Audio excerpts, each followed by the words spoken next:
no rhythm. Caitlin took 6 shots today. I don't know where the 7th shot came from. It says 7. I think one of them was, I don't think was a shot. And she just got the ball tipped away. She shot 6 shots. She made a field goal in the first 30 seconds of the game. Did not make a field goal for the rest of the game. Like, they were, and ironically, Caitlin Clark was only -8. Raven Johnson fouled out of this game in 9 minutes.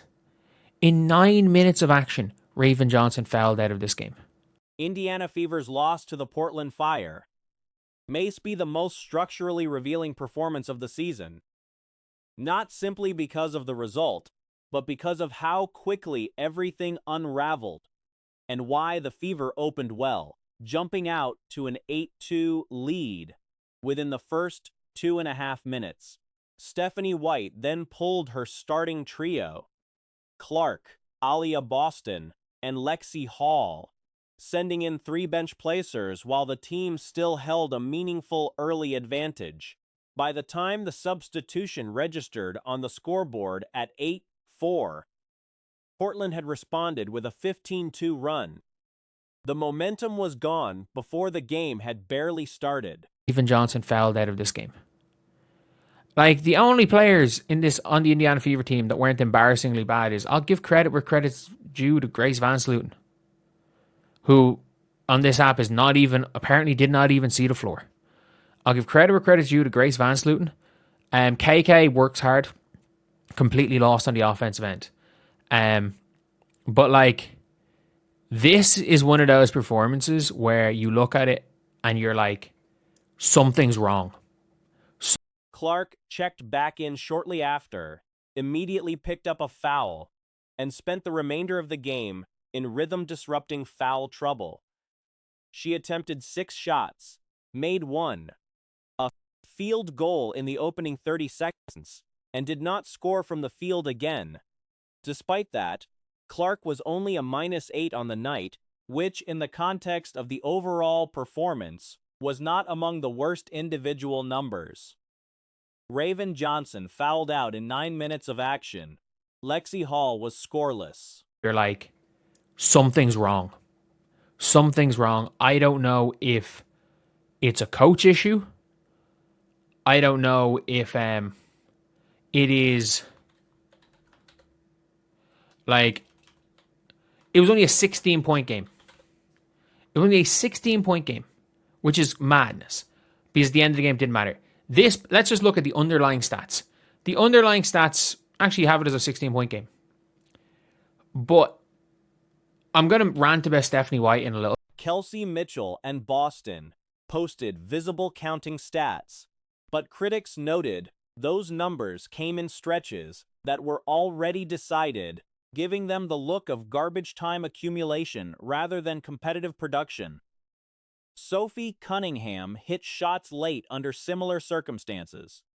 The only players who emerged with much credit were Grace Van Lith and KK, though both were hampered by a lineup structures that repeatedly put them in positions they were not built to handle. Portland's game plan was elementary, and that is part of what made the result so damaging. The Fire did not run a complex offense. I'm going to rant about Stephanie White in a little bit.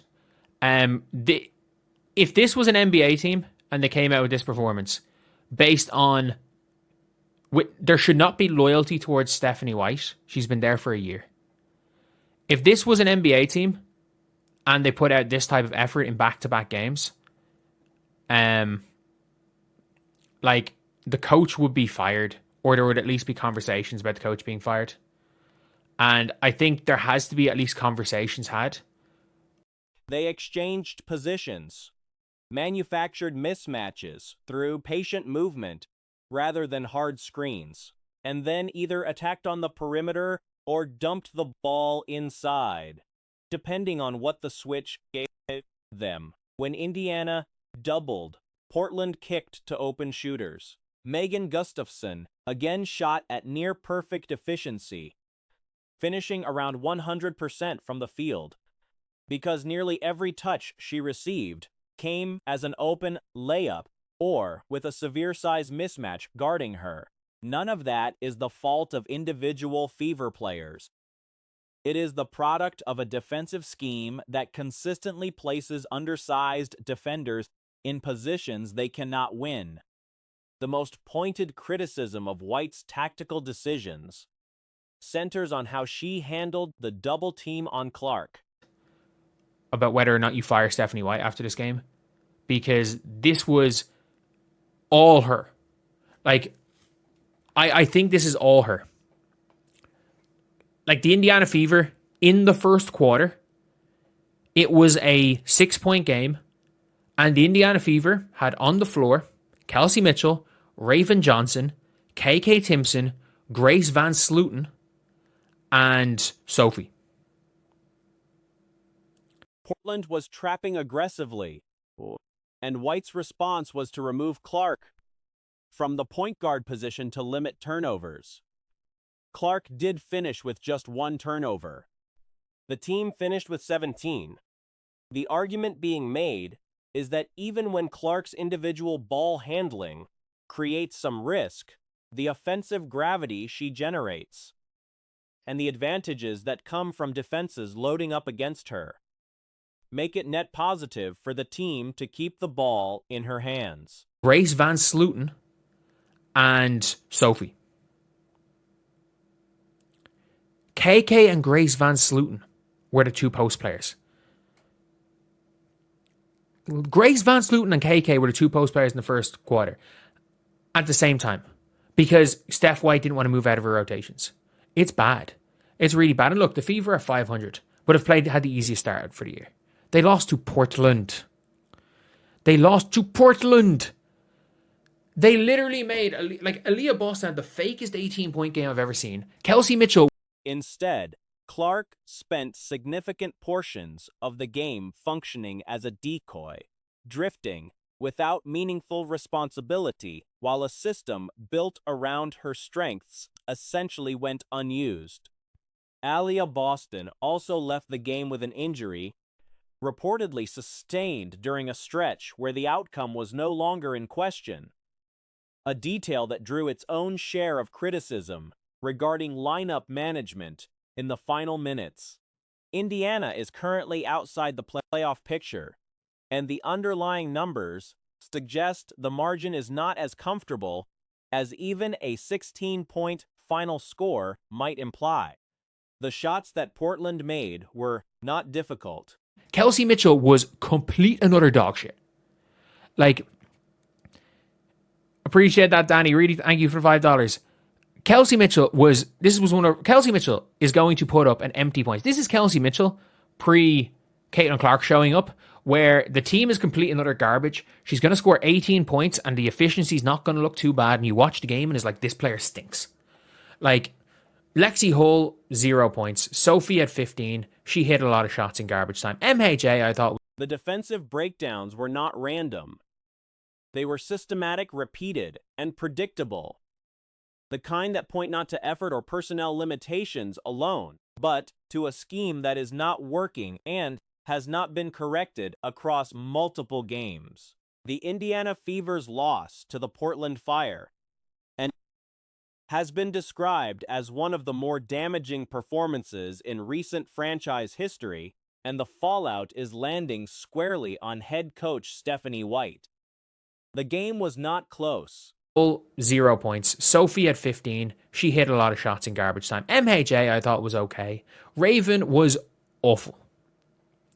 Like, I don't understand that people realize that, that Raven, they did not guard Raven Johnson.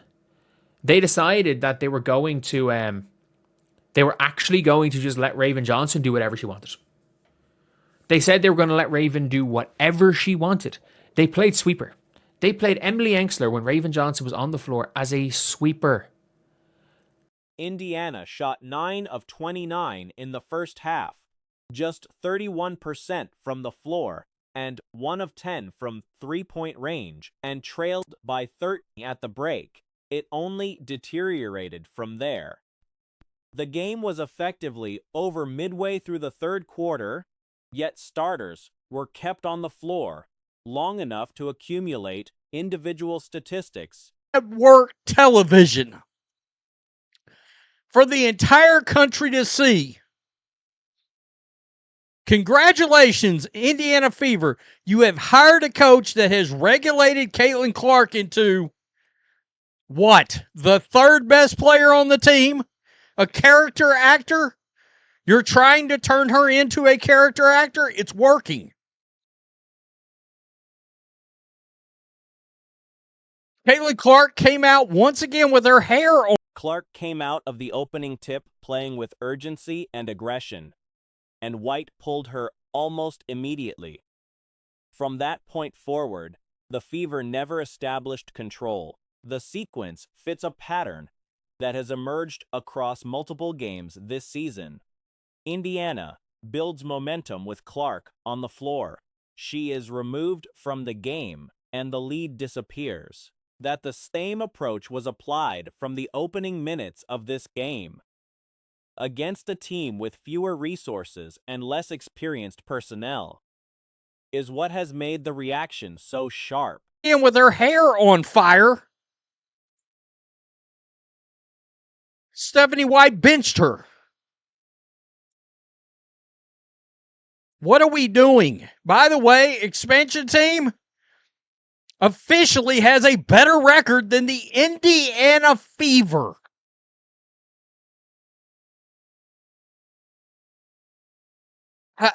What is there to talk about? I don't have one positive thing to show you guys today.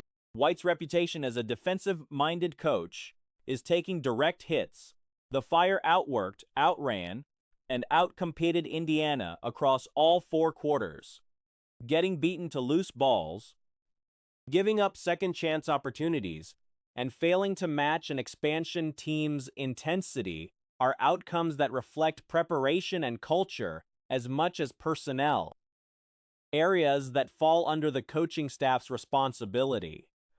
The broader concern being raised is about Clark's role within the offense. Thing to show you guys tonight. Oh, Leah Boston had 18 points. Kelsey Mitchell had 17. Great. Stephanie White left them in there so they could stat pad. Gotcha. Because there was no chance they were coming back in this game. No chance. It was far and away a wrap halfway through the third.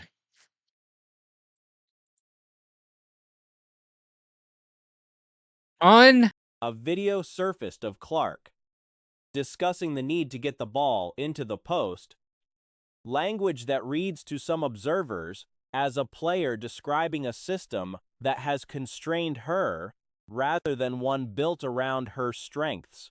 The worry is that the cumulative effect of being managed in and out of games, kept off the ball, and operating within an offensive structure that does not maximize her abilities. As a preview, the more damage is done. And standing within the league, Monique Lings played fewer than 8 minutes, raising no questions about roster Ross decisions, and whether the players brought in this offseason were signed with a coherent vision in mind. Unbelievable. I mean, embarrassing. Absolutely embarrassing. For the Indiana Fever, I mean, wow. Wow. What can we say? What is there to say about this? About this game?